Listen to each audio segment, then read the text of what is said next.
ஒரு கணவன் மனைவி 7 வயதில் அழகான ஒரு பெண் குழந்தை.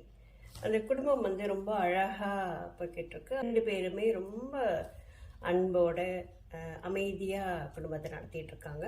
சொந்த வீடு.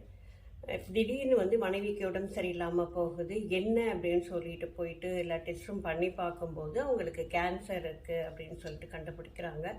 அதுக்கான ட்ரீட்மெண்ட் போய்கிட்டே இருக்குது. வந்து நிறைய செலவாகுது. அப்போ என்ன செய்யறது அப்படின்னு தெரியாமல் சொந்த வீட்டை விற்கிறாரு. அதில் கொஞ்சம் ஷேர் மார்க்கெட்டில் வந்து போடுறாரு.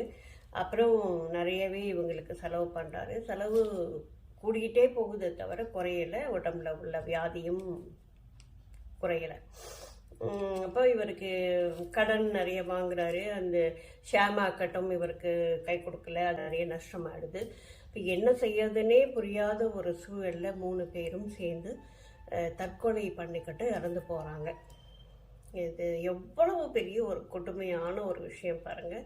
மனைவிக்கு உடல்நிலை சரியில்லை, அவங்களுக்கு ட்ரீட்மெண்ட் கொடுக்க முடியல அப்படின்னு சொல்லி 7 வயசு ஒரு பெண் குழந்தை, அந்த குழந்தைய நம்ம அனாதையாக விட்டுட்டு போயிட்டோம்னா அந்த குழந்தை இந்த உலகத்தில் வாழறதுக்கான இடம் இல்லை இது அப்படின்னு சொல்லி 3 பேரும் சேர்ந்து தற்கொலை.